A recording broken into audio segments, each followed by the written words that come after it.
Our first story, titled, Am I the a-hole for asking my husband to turn down his dream job for my career? I'm going to be vague for privacy reasons, sorry. I, 33 female, am the breadwinner of our household. I have multiple, highly specialized degrees for a niche industry. I make 200,000 plus, with potential to get in the 600 M's range. My company has not been hit that badly by the pandemic, so most of us have kept our jobs, but we're held to strict standards.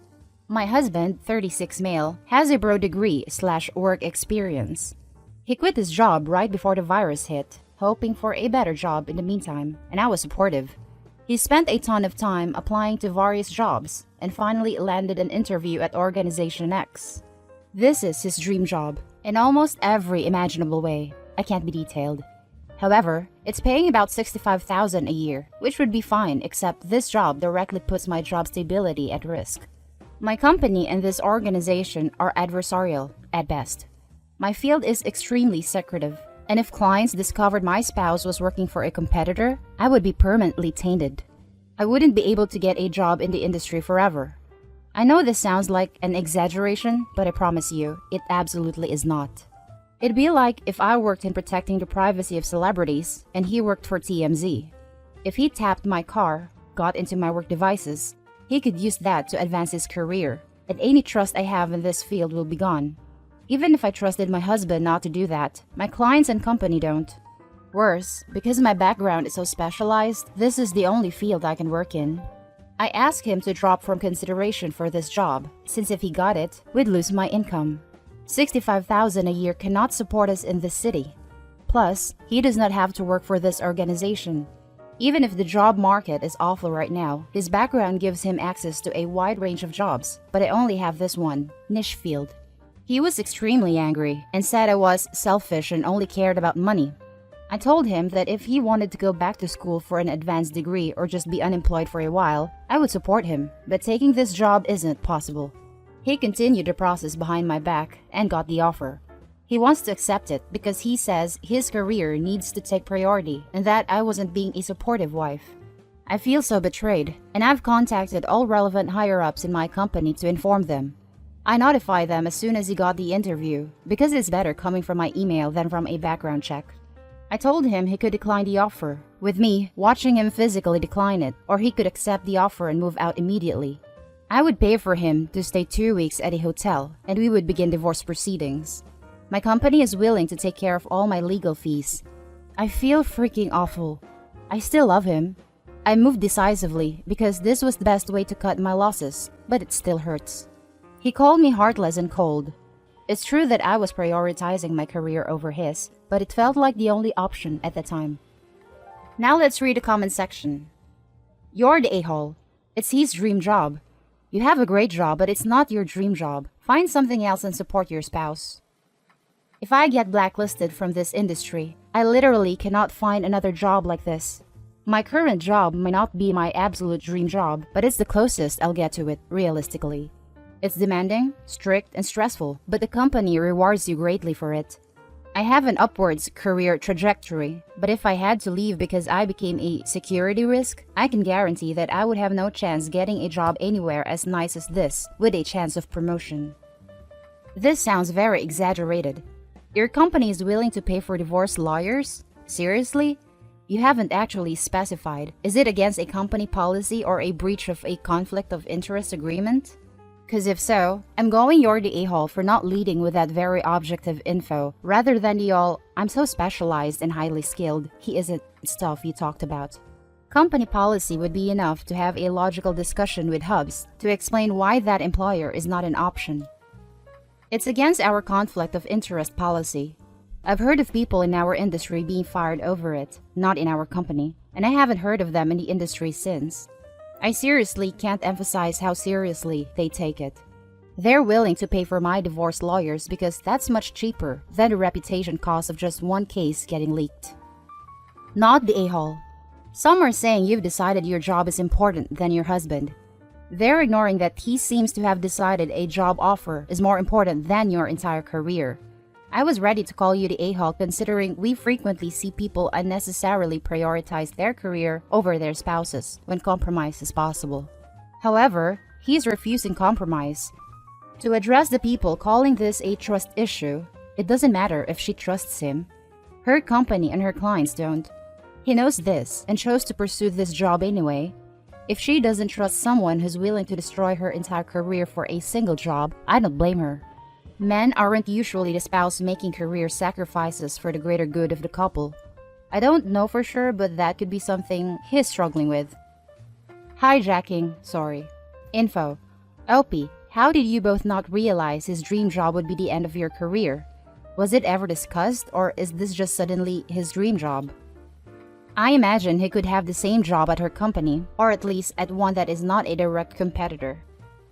They're ignoring that he seems to have decided a job offer is more important than your entire career. It's actually worse. He has decided that, as the husband, he has a right to order his wife to give up her career. He says his career needs to take priority and that I wasn't being a supportive wife. And it isn't just Opie's career and their family income. That isn't as important as his job offer. He has decided that the job offer is even more important than their marriage. Because, really, who thinks that you're keeping your marriage after telling your significant other to give up their career because of your much lower paying job offer? To address the people calling this a trust issue, it doesn't matter if she trusts him. Her company and her clients don't. He knows this and chose to pursue this job anyway. I agree, and it goes farther than that. He has shown that she can't trust him. He continued the process behind my back. To be honest, even if he does capitulate, their relationship will never be the same again. She now knows that she isn't the highest priority in his life, and he'll forever resent her for not backing down on the issue. Not the a-hole, and I think divorce is inevitable. That's the end of the first story. The next one is titled, Am I the a-hole for not caring about my brother having a kid or his wife? So, to start, I'm 27 male and brother is 28 male. I was dating a girl who we will call Pam. I really liked Pam and everything was great. I told my family about Pam and I set up her to meet everybody. When we arrived, she looked at my brother shocked. She was cheating on me with him. I was hurt by it. I know my brother didn't know, but a part of me just doesn't care. I cut him off and only talked to him like once a year. This was all 5 years ago. I learned 2 years ago that they were getting married and they invited me. I didn't go. Now, some months ago, they announced they're having a kid. He called and told me. The only thing I said was okay. I asked him the polite question of when and congratulated them. At this point in my life, I've been dating another girl for a year at this point. I really don't care about brother and Pam. I moved on, and I'm enjoying life. They had their baby. I didn't visit.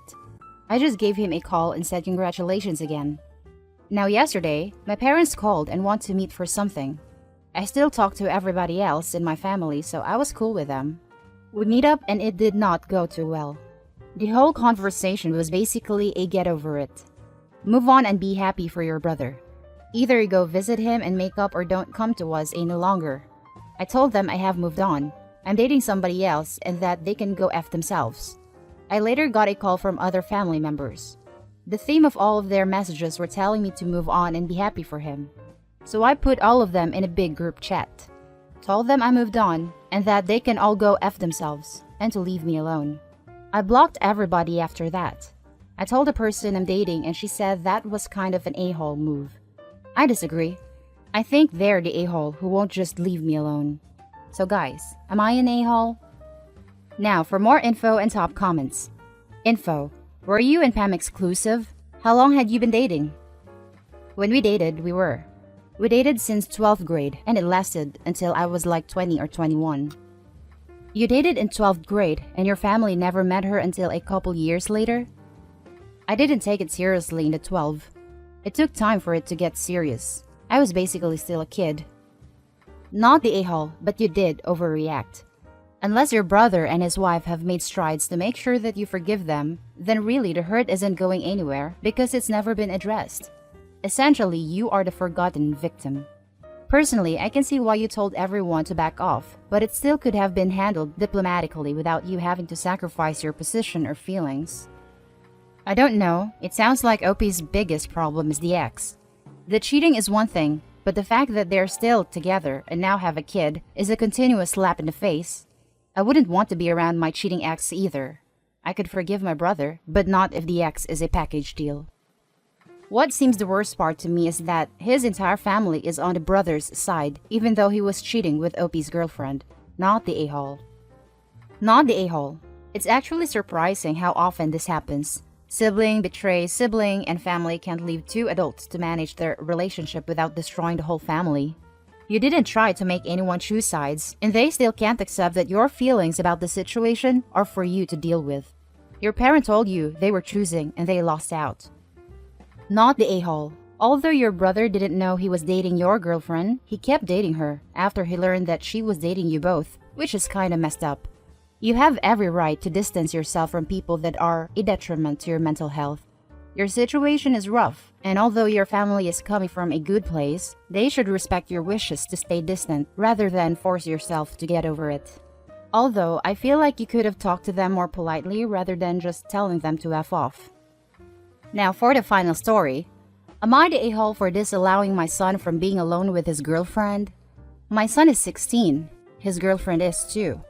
They've been dating for about a year. When they started dating, it was normal and appropriate. Then, over the last several months, I've noticed strange behavior, especially around her. He's usually really talkative and emotive and energetic, but he's kind of withdrawn whenever she's around. She'd answer questions for him and finish his sentences too. I didn't think much of it at first, but then I realized he wasn't spending time with his core group of friends anymore. Turns out, it was because his girlfriend said he wasn't allowed to see them without her. He wasn't going out and doing things he used to enjoy. I asked him about it, and he said his girlfriend didn't think they were cool things to be doing. She sold his skateboard. She threw out all his drawings. We had a talk about not changing yourself to please others, and I thought she was a witch, but it was all normal teenage coming-of-age stuff. Recently, I was on the road for work, and he had on a date with this girl, so I texted to ask how it went. He didn't reply. I followed up to be sure he made it home. He called and said he couldn't reply over text because she reads all his messages and asked me to not ever text him about her. I told him that was a red flag, but he said that when things are good with her, they're really good, so it's fine to put up with her when things are bad. I'm a single mom, so I thought maybe I was being too overprotective of the whole situation, and I just needed to stop interfering. But on that same trip, I called again to ask how a visit to his aunt had gone, and he said he didn't go because his girlfriend feels like he spends too much time with his family lately. I advised him that wasn't her decision to make, and if he felt like he spent too much with family, that was one thing, but he needed to learn to tell her no, and if she couldn't handle it, she didn't deserve him. He said he couldn't do that because he was afraid of what she would say, and she's unpredictable when she gets in a state. I was still at crossroads because I know he's at an age where he needs to problem solve for himself. But a male co-worker couldn't help overhearing us talk, and he said, "Just consider, if you had a daughter instead, would you be letting a boyfriend treat her like that?" I hadn't thought of it like that. So when talking didn't work, I eventually banned them from being alone together and took her off his social media so she can no longer monitor it. A lot of men who I trust to give me single mom parenting advice are saying this was an a-hole move because my son is not in any danger and needs to learn not to let girls push him around just to get his rocks off. But the parenting instinct in me said this was a double standard placing him at risk. But maybe they're right and it's actually just the overprotectiveness, in which case, I'm the one who's making things worse. I'm at loss. Am I the a-hole? Now for the top comments. I strongly suggest getting in touch with a DV organization for advice. He is in a harmful relationship, and I don't know if you've done the right thing. I say that because you've now given her ammunition to turn him away from you. You can be made out to be the bad guy by her. This is too big for this forum, and you need to get some advice from people who understand the intricacies of harmful relationships. This is good advice. They should have resources for the therapists who work with harmful teenage relationships. Not the a-hole. Your son's girlfriend is toxic. There are so many classic red flags in this. I'm not sure how it's best to deal with when the victim is still a kid who can technically be told what to do, but has enough autonomy/smarts to figure out how to go behind their parents' back. Get him in with a counselor ASAP, and ask that person for advice on how to proceed. You don't want to alienate your son by making him feel like he can't trust you/you're not there for him. At the same time, his girlfriend is actively trying to make him feel that way so that he has nowhere to go. The men who are telling you he just needs to grow a pair are wrong, misinformed, probably ignorant, /stupid, and possibly dangerous as well. The men who are telling you he just needs to grow a pair are wrong, misinformed, probably ignorant, /stupid, and possibly dangerous as well. Yeah, the son's girlfriend is basically cutting him off from everyone he knows, and is unpredictable when she's in a state. The girlfriend is a danger to OP's son, and all of the guys that are telling her otherwise are part of the problem in this scenario. Please interfere. It sounds like your son's girlfriend is abusing him. Sadly, he's not BT blind. He's clearly showing signs of being abused. The whole, I need to tiptoe around her or she gets mad, and she thinks I spend too much time with family are classic lines delivered by an abused partner. And that's the end of the video. You guys has anything to share? Comment down below, hit like and subscribe, and I'll catch you in the next one. Stay